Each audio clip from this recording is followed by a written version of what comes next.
embrasse-moi encore. Et puis embrasse-moi. Et nous commençons également avec Armingo parce qu'il faut un peu de tendresse dans ce monde décidément de brut. C'est un message pour moi, non? Non, pas du tout. Ah bon, enfin, dommage. vous prenez si vous voulez. Je Comment allez-vous? Très bien. Vincent Barthes, producteur. Bonsoir Vincent. Bonsoir. Producteur de films documentaires ici dans la région. Vous avez coproduit avec Télé Toulouse, avec notre établissement, quelques films, dont un qui s'appelle Gagarin Land, qui passe en ce moment sur TLT. Et l'autre, c'est Léonov, le piéton de l'espace. Vous vous spécialisez dans l'espace. Bientôt un remake des Cochons de l'espace. Mais Toulouse est capitale de l'espace, donc oui. on est fondé un peu à faire des films sur l'espace. Mais là, on avait produit ces deux films en même temps, de pair, l'un et dans l'autre. Gagarin Land, c'était un peu plus compliqué, c'était une brochette de personnages un peu fous de la ville de Gagarine. Oui. Et tandis que Léonov est un film qui est à la fois un film scientifique, parce que tout film sur l'histoire de la conquête spatiale rentre dans le cadre des films scientifiques, mais qui est aussi surtout un film de cinéma, parce que Léonov est un vrai personnage de cinéma, c'est ça l'essentiel. Donc c'est un film qui aborde beaucoup l'enfance de Léonov, qui fait des parallèles entre son enfance, qui montre à la construction de ce personnage. D'un héros peut-être. Ah, d'un sacré héros, oui. Vladimir Kozlov, vous êtes le réalisateur de ce film. Avant d'entreprendre ce travail, est-ce que vous connaissiez ces héros de la conquête spatiale? Est-ce qu'on vous a Ce sont appris des tout ça? héros de l'année 60, de ma jeunesse. Oui. Donc, Comme des rockstars presque. oui, Ouais. le rockstar c'est plus tard. En même temps, il y avait un élément de propagande sans doute, non? C'était les héros de l'Empire, les héros du régime. C'était les héros des régimes, Ouais. comme Gagarin, comme Valentina Tereshkova, comme Leonov. Après c'était Armstrong, mais c'était américain Ouais. déjà. Mais c'est vrai que ce sont les Russes qui ont commencé. Et avec des personnages, on connaît surtout Gagarine, hein, en fait, qui a fait de l'ombre à Léonov, que vous nous faites redécouvrir. Néanmoins, ce sont des hommes qui ont accepté un risque incroyable, et en plus de l'inconnu. Parce qu'être catapulté là-haut, à part un chien qui avait commencé, Un chimpanzé c'était aussi. quelque chose. On va voir un extrait de votre film. Il est chauve, d'abord, Léonov. Est-ce que c'est pour ça qu'il a été mis de côté? On dit ça, oui. Mais il était plus haut que Gagarin, Ouais. il n'est pas la même taille. Regardez, écoutez-le. В экстремальных условиях.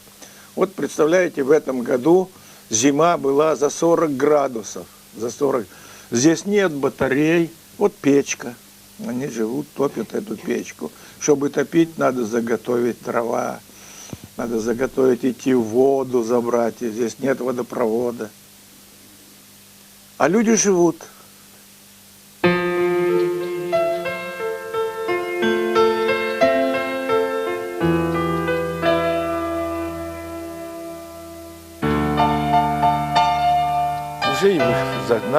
Il était temps de terminer le travail. J'ai reçu l'ordre. Alexei, termine. Il faut rentrer. J'ai compris, je vais rentrer. Mais pour ce faire, il fallait plier le cordon de 5 mètres et demi, l'enrouler comme un lasso autour de ma ceinture.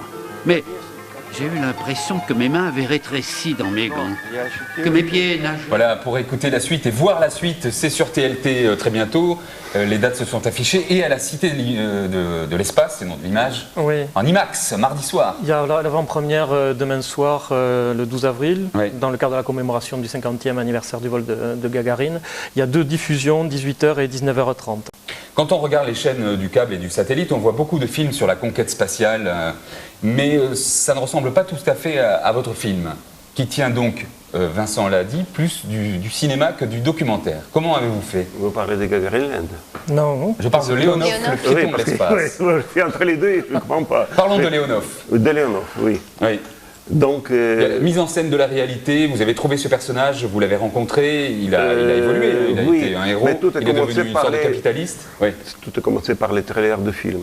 Oui. Et les trailers sur Gagarin Land. Oui. C'est Vincent qui a vu les trailers. Il a vu les La bande-annonce, hein. bandes-annonces. Oui, les Léonov dansant, un peu comme ça. Voilà, et il a décidé de produire le film. Un côté rock'n'roll un peu. Rock'n'roll, oui, Un homme qui rock'n'roll danse- soviétique, disons. Un homme oui. qui danse comme ça ne peut pas être mauvais. Général, il faut dire, Oui. avec une uniforme de général. quand même. Oui. Oui. Il s'est mis un peu à côté de tout ça, hein. Il a eu des ennuis d'ailleurs, non? Oui, à l'époque, oui, à l'époque de Perestroïka. Ouais. Oui. Il avait une sorte de devise qui... il était limogé, mais après il a repris l'activité dans l'autre domaine. Oui. Il est devenu un banquier.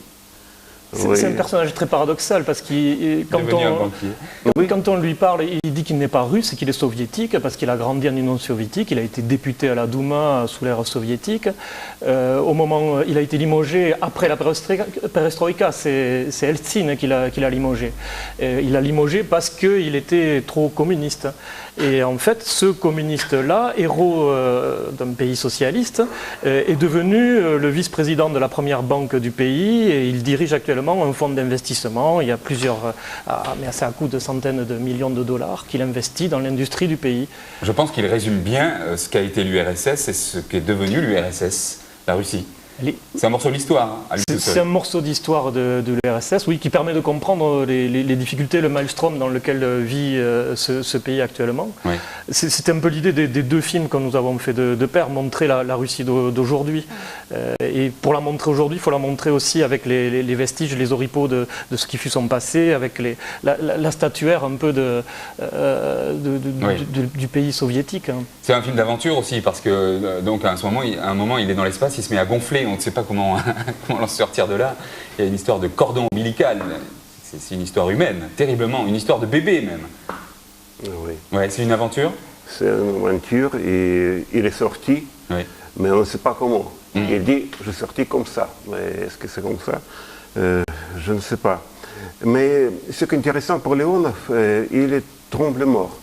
Il sort toujours. À moi, il dit il y a 7 fois, il a pu mourir. Mais cette fois, il a réussi de sortir, il trompait les morts. Et c'était pareil après les perestroïka avec les mojages, on dit comme ça, oui. Il a tout perdu, oui. Les postes, il a eu les retraites assez misérables par rapport parce qu'on a eu les grandes inflations de l'argent, les retraites qui coûtaient une bouteille de vodka pour le général imaginé.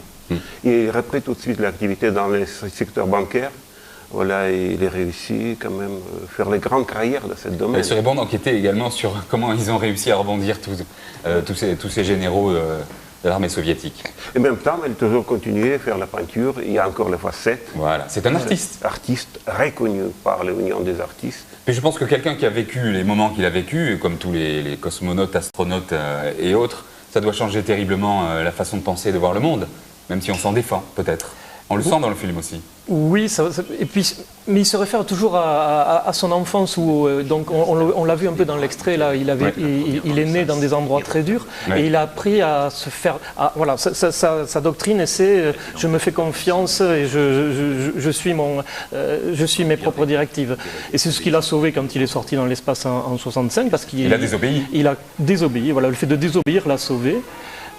Et voilà, après, bon, c'est un personnage très malin, donc qui devient banquier, et qui en 75 commande l'équipage qui va rencontrer les Américains dans l'espace. Donc, qui a un rôle aussi géopolitique, parce que moi, alors je suis un peu plus jeune que Vladimir, moi je me souviens très bien de cette expédition de 75 quand Apollo et Soyouz, en pleine guerre froide, se sont réunis, et c'était Leonov qui dirigeait l'équipage soviétique et qui a fait des blagues à ses camarades américains. Enfin bon, on verra tout ça dans le film. Il a de l'humour. Tout ça dans le film, alors, à la Cité de l'Espace, mardi soir, sur TLT, aux dates qui se sont affichées. Et puis, je crois qu'on peut le voir sur Internet un de ces jours, sans doute. Oui, c'est la télévision en fait, de la Cité des Sciences de Paris qui le diffuse. Voilà, on voit des choses très intéressantes sur cette chaîne. Merci beaucoup d'être venu dans cette émission, évoquer tous vos sujets qui vous tiennent à cœur. Au revoir, Sophie. Salut, Greg. On se retrouve demain sur TLT. Salut.